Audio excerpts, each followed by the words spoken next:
एक ऐसी हैबिट है जिसका आज की डेट में 99% स्टूडेंट इसका शिकार है।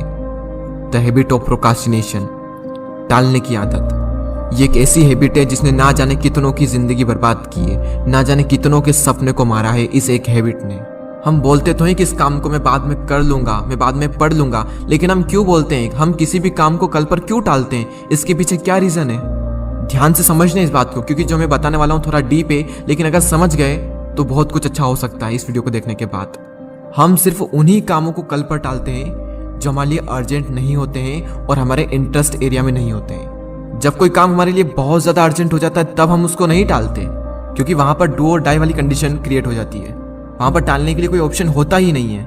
वहाँ पर किसी भी काम को करना है तो करना ही होगा, कोई अदर ऑप्शन नहीं है। फॉर एग्जाम्पल, साल भर एक स्टूडेंट पढ़ाई को टालता रहता है कि पढ़ लूंगा पढ़ लूंगा पढ़ लूंगा, लेकिन जब एग्जाम आती है उस टाइम पर वो नहीं टाल सकता, क्योंकि वहाँ पर डू और डाई वाली कंडीशन है। वो चाहे या ना चाहे उसे पढ़ना ही पड़ेगा, क्योंकि टालने के लिए कोई ऑप्शन बचता ही नहीं है उस टाइम पर। तो एक तो ये हो गया कि जब तक कोई काम हमारे लिए अर्जेंट नहीं हो जाता तब तक हम उस काम को नहीं करते। मैं आपको एक एग्जाम्पल और देता हूँ। अगर मैं आपसे कहूँ कि आज आपको 5 घंटे पढ़ना है तो 99% स्टूडेंट्स को नहीं पढ़ पाएंगे। मैं क्या, अगर आप खुद भी अपने आप से कमिटमेंट करो, खुद भी एक गोल बनाओ, तो आधे से ज़्यादा लोग उसको पूरा नहीं कर पाते हैं। और वहीं मैं दूसरी ओर कहूँ कि आपको 5 घंटे पढ़ना है और 5 घंटे पढ़ने के बाद आपको 1 लाख रुपए मिलने वाले हैं, तो 99% स्टूडेंट क्या, 100% स्टूडेंट 5 घंटे नहीं बल्कि 10 घंटे पढ़ने को भी तैयार हो जाएंगे वो, और वो पढ़ भी लेंगे। वही स्टूडेंट है, वही दिमाग है, वही टाइम है, सब कुछ वही है। तो क्या अंतर आया? जो स्टूडेंट 1 घंटा भी नहीं पढ़ पाता था, पढ़ने बैठ भी नहीं पाता था, वो 10 घंटे पढ़ने को तैयार हो सकता है। यानी इतना तो फिक्स है कि कोई भी इंसान 10 घंटे पढ़ सकता है अगर उसके सामने इतना बड़ा रिवॉर्ड हो तो, इतना बड़ा मोटिवेशन हो तो। लेकिन हम सबको पता है कि 1 लाख रुपए कभी नहीं मिलने वाले हैं, इसलिए यह भी सॉल्यूशन नहीं है। अपने माइंड में एंड गोल रखो कि एंड गोल क्या है, मैं जो कर रहा हूँ ये क्यों कर रहा हूँ, किस लिए कर रहा हूँ, क्या बनने के लिए कर रहा हूँ। सिर्फ एक ही सॉल्यूशन है, एक क्लियर विजन होना। जब विजन क्लियर होता है तो कुछ करना नहीं पड़ता, काम ऑटोमेटिक हो रहा होता है। जबरदस्ती काम नहीं करना पड़ता, एक फ्लो में काम होता रहता है।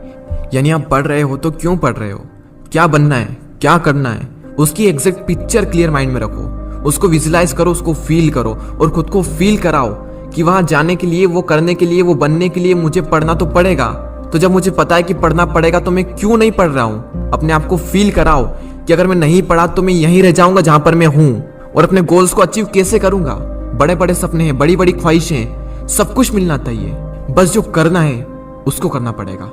तो जब आपको पता है तो करो ना, उसको टालो मत। उसको टाल क्यों रहे हो?